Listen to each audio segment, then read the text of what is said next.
Assalamualaikum warahmatullahi wabarakatuh. Alhamdulillahilladzi ja'ala syahra Ramadan wa hiya syahidus syuhur syahrun lakum syahrun kataballahu alaikum bisyam. Allahumma salli ala sayyidina Muhammadin sayyidil hawadul anam wa ala alihi wa ashabihi kiram, amma ba'd. Wa ya ayyuhal hadiruna wal hadirat rahimakumullah. Segenap puja dan puji senantiasa kita panjatkan kehadirat ilahi Rabbi. Beriring selawat dan salam kita hantarkan ke pangkuan alam Nabi besar Muhammad sallallahu alaihi wasallam beserta al dan sahabat beliau sekalian. Yang kami muliakan ayahanda rohani kita, imam masjid Jami, dan seluruh panitia pembangunan, juga remaja masjid. Yang sebenarnya saya mau bawa judul lain, udah ada pengumuman. Yang mana pengumuman tadi kita dengar, masjid membutuhkan uluran tangan. Jadi termasuk persoalan kloset.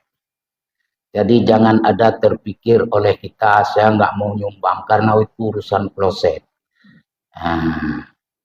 Saya mau nyumbang semen yang di tempat imam berdiri, kakak hantem depan beduk temen go. Nah, ini yang salah. Yang ingin Ustadz sampaikan, Rasulullah pernah bersabda, arba'un tajri. Rasulullah bersabda ada 4 perkara yang pahalanya terus mengalir. Kapan itu? Ba'dal mauti, setelah kita tidak ada lagi, mati namanya. Yang pertama, man mata murabitan fi sabilillah. Yang pertama sekali yang paling deras pahala nanti di alam kubur adalah orang mati syahid. Yang iring hari kita menyaksikan saudara-saudara kita perjuangan suci yaitu di Palestina terintimidasi, terbunuh oleh keganasan Zionisme Israel. Tetapi kita sudah pernah meminta tawaran untuk menjadi tentara Islam menghadapi orang-orang Yahudi. Mereka semua menolak. Orang Palestina tidak membutuhkan tentara. Yang dia butuhkan kalau kita punya, yaitu sumbangan. Apakah pakaian, makanan, dan obat-obatan. Kenapa demikian? Karena mereka memburu kesucian perjuangannya. Ini. Yang kedua, yaitu pahala yang terus mengalir di alam kubur. Man allama bi ilmihi fa ajruhu bi ilmihi. Yaitu orang yang alim, yang punya ilmu, memberikan ilmu kepada orang lain, itu di dalam kubur terusan pahalanya luar biasa. Walaupun hari ini kita mengenang dengan sebuah air kepergian dengan air mata, derayan air mata. Ulama-ulama kita sebelum memasuki Ramadan banyak yang meninggal, termasuk yang terakhir yaitu Abu Tumin di Banglahadi. Kalau beliau sudah pengakuan Rasulullah, innal ulama yastaghfiru lahum man fis samawati wa ma fil ard hatta hitana fil bahri. Sesungguhnya ulama itu telah dimohon keampunan seluruh penduduk langit dan bumi. Hatta hitana fil bahri, sampai ikan-ikan di laut beristighfar untuk beliau. Innal ulama warasatul anbiya, karena para ulama itu adalah waris para nabi. Yang ketiga, yang terus pahalanya mengalir saat kita berada di alam kubur, man tasaddaqa bisadaqatin fa ajru lahu ma wujidat, kata Rasulullah. Sedekah yang kamu keluarkan, seberapapun yang kamu keluarkan, dimanapun kamu keluarkan, pahala itu terus mengalir saat kamu berada di alam kubur. Ini sidang jamaah yang berbahagia. Kalau kita bersedekah, apalagi di bulan Ramadan, Rasulullah pernah mengatakan, "Man qada hajatin akhil muslimin fi Ramadan, qadallahu ta'ala alfi hajatin yaumal qiyamah." Siapapun yang memenuhi kebutuhan saudaranya satu orang saja di bulan Ramadan, qadallahu ta'ala alfi hajatin yaumal qiyamah. Sungguh Allah akan nanti yaumil qiyamah. Sidang jamaah yang berbahagia. Kalau kita lihat tuturan yang disampaikan tadi, kalau 221 kotak, satu lempeng 60.000, mari kita sumbang. Kalaupun lebih, tidak akan terjadi mukhalafah pada tempat-tempat yang ibadah seperti ini. Ada saja kebutuhan, karena masjid tidak akan pernah selesai. Masjid Jami sudah mulai kecil. Besok mungkin kita akan membebaskan tanah orang lain untuk memperbesar masjid ini. Maka tidak ada program masjid selesai 100%. Pasti bertambah. Masjidil Haram sendiri demikian. Diperlebar sampai kontrak dengan Prancis. Ini merupakan salah satu dari perkembangan Islam. Hari ini sedang jamaah yang berbahagia. Memang perjalanan di akhir tahun, di saat orang-orang berbondong-bondong memasuki agama Allah. Hari ini kita bersyukur kepada Allah yang kita dilahirkan dari kandungan seorang ibu yang muslim. Hari ini juga terpaut dengan ucapan apa yang dikatakan oleh Allah. Anfusakum wa ahlikum nara. Inilah yang keempat yang ingin Ustaz sampaikan. Kalau tadi 3 persoalan, tambah satu lagi yang pahalanya terus menerus di alam kubur. Man taraka waladan salihah yad'ulah, yaitu kita meninggalkan seorang anak yang saleh. Anak yang saleh kita tinggalkan, kita pergi yang selalu berdoa untuk kita. Inilah pahala yang terus mengalir saat kita berada di alam kubur. Sidang jamaah yang berbahagia, sedikit kita memasuki persoalan di mana tadi pengumuman mulai malam ini diadakan, yaitu Qiyamul Lail. Sebenarnya tarawih itu Qiyamul Lail berdasarkan hadis riwayat dari Bukhari, di mana dikatakan innahu ma'al imam, kana ma'al imam hatta yastaghfiru kataballahu lahu qiyamul lailati. Siapapun yang sholat bersama imam hatta sampai selesai, yang sarifu kata Allah sampai selesai. Siapapun yang sholat tarawih bersama imam sampai dia selesai, kata Allah lahu qiyamul lailati, sama dengan dia seperti sholat malam sepanjang, maksud sholat sepanjang malam. Lalu kenapa masjid mengadakan qiyamul lail lagi seperti sholat tasbih, sholat tahajud, ceramah di tengah malam? Ini ibaratnya pemerintah memberikan buat kita kapling. 1 kapling 2 hektar. Sawit ditanam sama pemerintah. Pupuk diadakan. Kita cuma ngontrol-ngontrol aja. Hasilnya juga demikian, didodos, dibawa ke koperasi, kita dibagi hasil. Tetapi ada yang pintar, ada yang cerdik dengan hal itu. Dari kapling itu dia tanam palawija. Inilah yang disebut kita merebut kesempatan di bulan Ramadan. Sidang jamaah yang berbahagia. Karena berbicara Qiyamul Lail, ini terletak malam yang penuh rahasia. Sebagaimana Imam Al-Ghazali mengatakan, kalau kalian ingin mencari malam yang lebih utama, 10 yang akhir. Maka Rasulullah SAW mengikat tali pinggang dalam bahasa kita sekuat-kuatnya untuk selalu beriktikaf 10 yang akhir. Oleh karena itu sidang jamaah, dalam perjalanan jika ada malam Lailatul Qadar, itu kita dalam ibadah Allah kepada Allah. Disebut 10 makna daripada malam Lailatul Qadar itu. Yang pertama yaitu Ismah wa at-Takdir. Pada malam Lailatul Qadar itu ditentukanlah takdir bagi kita, umur kita, rezeki kita, jodoh kita, Semua ditentukan pada malam itu. Maka diutuslah tanazzalul malaikatu warruh. Turunlah seluruh para malaikat berserta dengan Jibril. Atas izin Allah, biizni Rabbik. Karena izin daripada Allah. Setelah mereka mengunjungi rumah-rumah kita, mereka mengucapkan salamun, yaitu kesejahteraan, sampai datang waktu fajar. Ini sidang jamaah. Jadi ini malam ketentuan takdir. Nah, cuma kita nggak tahu takdir kita bagaimana. Nah, ini kalau berbicara takdir harus kita uraikan. Takdir setelah ikhtiar yang baik. Contoh Pak, naik kelapa, KEU, ule waktu itu. Waktu terus program droid, ule waktu itu, anjuk ule uyu, hijau mati itu. Nah, itu bukan takdir itu. Lewat tu, tren uyu supaya pira pulang gede. Ini bukan takdir.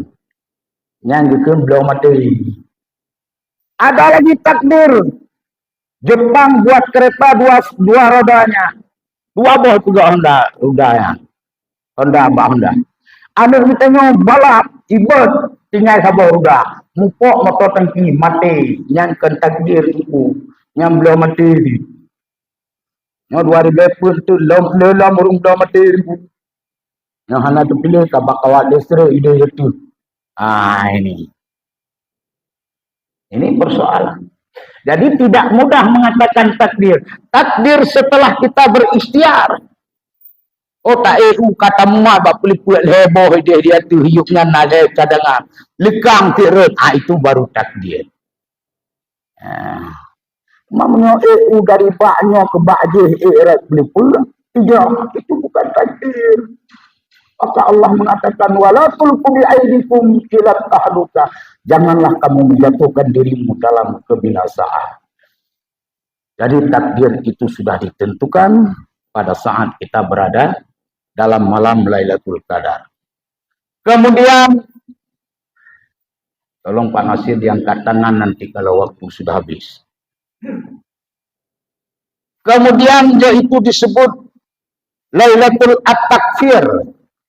Malam Qadar itu ditentukan juga oleh Allah malam penghapusan dosa. Sebenarnya kita ini senang kali jadi umat Muhammad. Belum berpuasa aja udah bebas kita dari dosa. Belum puasa. Idza halalu hilal Ramadan. Manakala nampak bulan di awal Ramadan, saharu arsi wal kursi wal malaikati wa madunahum. Begitu nampak bulan di awal Ramadan, maka berserulah aras, kursi dan malaikat seluruh penduduk langit mengatakan, tuba li ummati Muhammadin sallallahu alaihi wasallam. Beruntunglah umat Muhammad sallallahu alaihi wasallam bima indallahi minal karamah. Karena sesungguhnya dengan awal Ramadan umat Muhammad mendapat keampunan di sisi Allah, yaitu dengan rahmatnya. Allah memandang kita dengan awal Ramadan dengan rahmat. Apa konsekuensinya? Allah sendiri yang mengatakan, "Wa man nazara 'alaihi birrahmah la yu'adzibuhu ba'dahu abada." Siapapun yang aku pandang dengan rahmatku, kata Allah, mereka itu tidak akan aku adab selama-lamanya. Ini yang kita cari, Pak. Lampu buah nafadi kali itu pandang oleh Allah dengan rahmat. Saat sakaratul maut kita tidak tersiksa. Apalagi yakhruju min kuburihim yaumal qiyamah, saat dikeluarkan kita dari kubur kita masing-masing nanti di hari kiamat. Inilah sidang jamaah yang berbahagia. Ini terjadi. Malah tidak cukup Allah sayang sekali kepada umat Muhammad ini. Fastaghfarat lahumus syamsu wal qamar. Maka memohon ampunlah penduduk Allah, makhluk Allah yang besar, yaitu Samsu, yaitu matahari, wal qamar, bulan, wal kawakib, bintang-bintang, wat tuyur fil ha, seluruh binatang yang bersayap beristighfar untuk kita. Yang sekalipun tetap beristighfar untuk kita. Ini kehebatan Ramadan. Masih tidak cukup Allah masih sayang. Kemudian wassamaku fil ma, seluruh ikan-ikan di laut beristighfar untuk kita karena kehebatannya bulan Ramadan. Allahu Akbar. Sebanyak berapakah binatang di laut melebihi jumlah manusia yang ada di sini? Nyamnya mengkapat bilih bu, berapa triliun bilih bu dalam laut. Udang sabar, katakan tak becok lawaknya. Udang jika mentang ni. Ini musuh. Yang ingin kita katakan, banyak sekali makhluk Allah senang kepada kita, beristighfar kepada kita. Masih tidak cukup Allah menambahkannya. Wa kulli diruhin ala wajhil ardi. Setiap binatang yang melata di atas bumi Allah ini, semuanya beristighfar. Cacing sekalipun, ular, biawak, pokoknya semuanya beristighfar. Cuma banyak tanya Mbak Dong tulis ceramah gercapu dan nyah dah urusannya. Ini yang perlu kita, begitu hebatnya.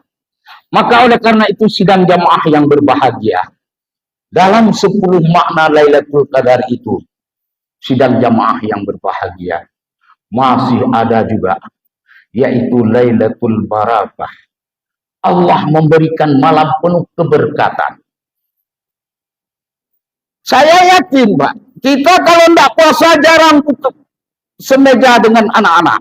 Tapi kalau Ramadan, semuanya ngumpul. Maka semua makanan lebih. Ini berkah namanya.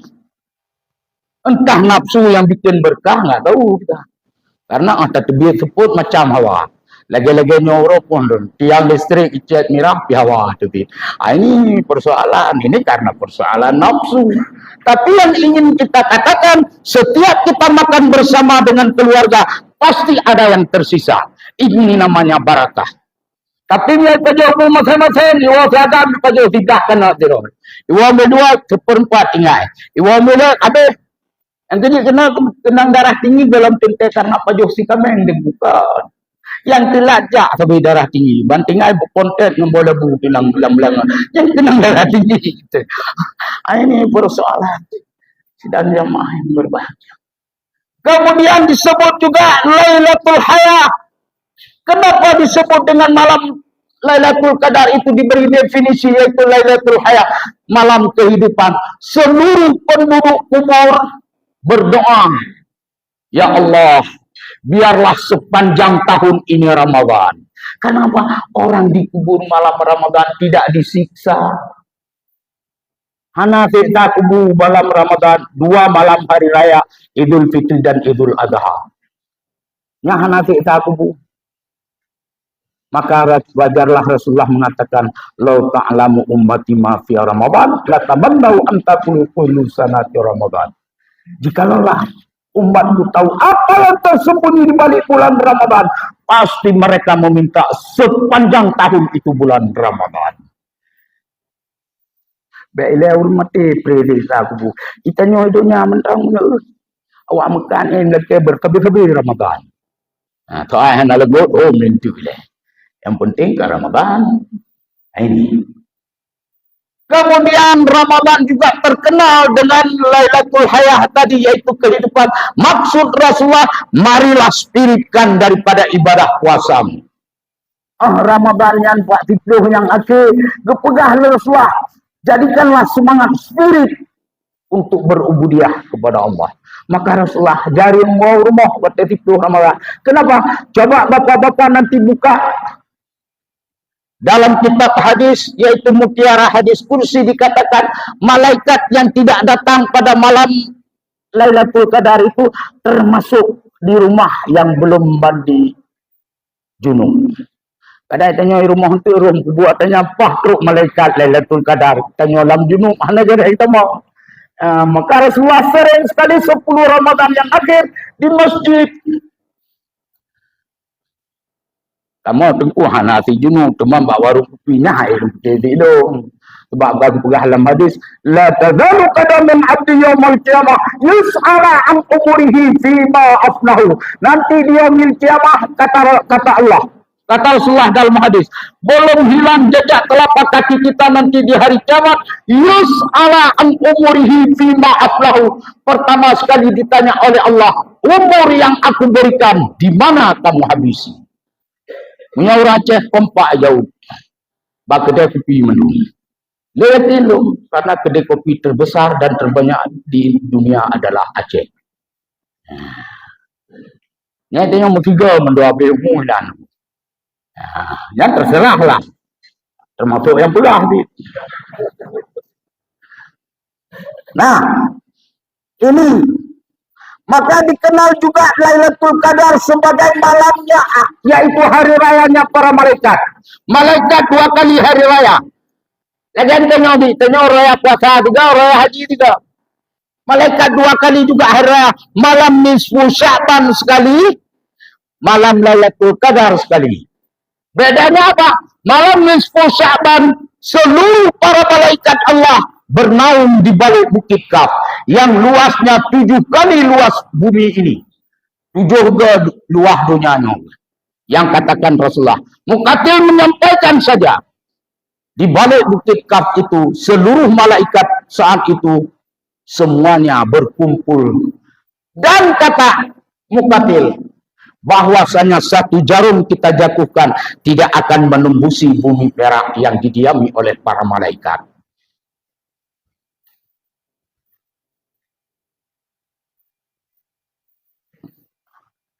Jadi malam nisfu Sya'ban itu berdoa malaikat di balik bukit Kaf. Apa doanya?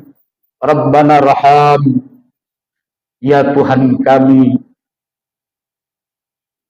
kasih sayanglah umat Muhammad. Rabbana arham ummati Muhammadin sallallahu alaihi wasallam la tu'adzibuhum. Ya Allah, rahmatilah, kasih sayanglah kepada umat Muhammad, jangan kau azab akan dia. Nyan ururaya gumlake gitu. Le malaikat di bukit Kaf bak malam nisfu Sya'ban. Bak malam Lailatul Qadar, seluruh malaikat mengucapkan selamat kepadamu wahai hamba-hamba Allah sampai datangnya waktu fajar. Inilah karena belum habis waktu, waktunya pun sudah habis. Jadi ini, jadi insya Allah mana rumah-rumah yang tidak dikunjungi oleh para malaikat, insya Allah juga dengan kita akan gabung dengan makna takwa, taqaf, wa dan ya akan Ustadz sampaikan setelah pesan-pesan berikut ini. Amin ya rabbal alamin. Hadanallah wa iyyakum ajmain. Wassalamualaikum warahmatullahi wabarakatuh.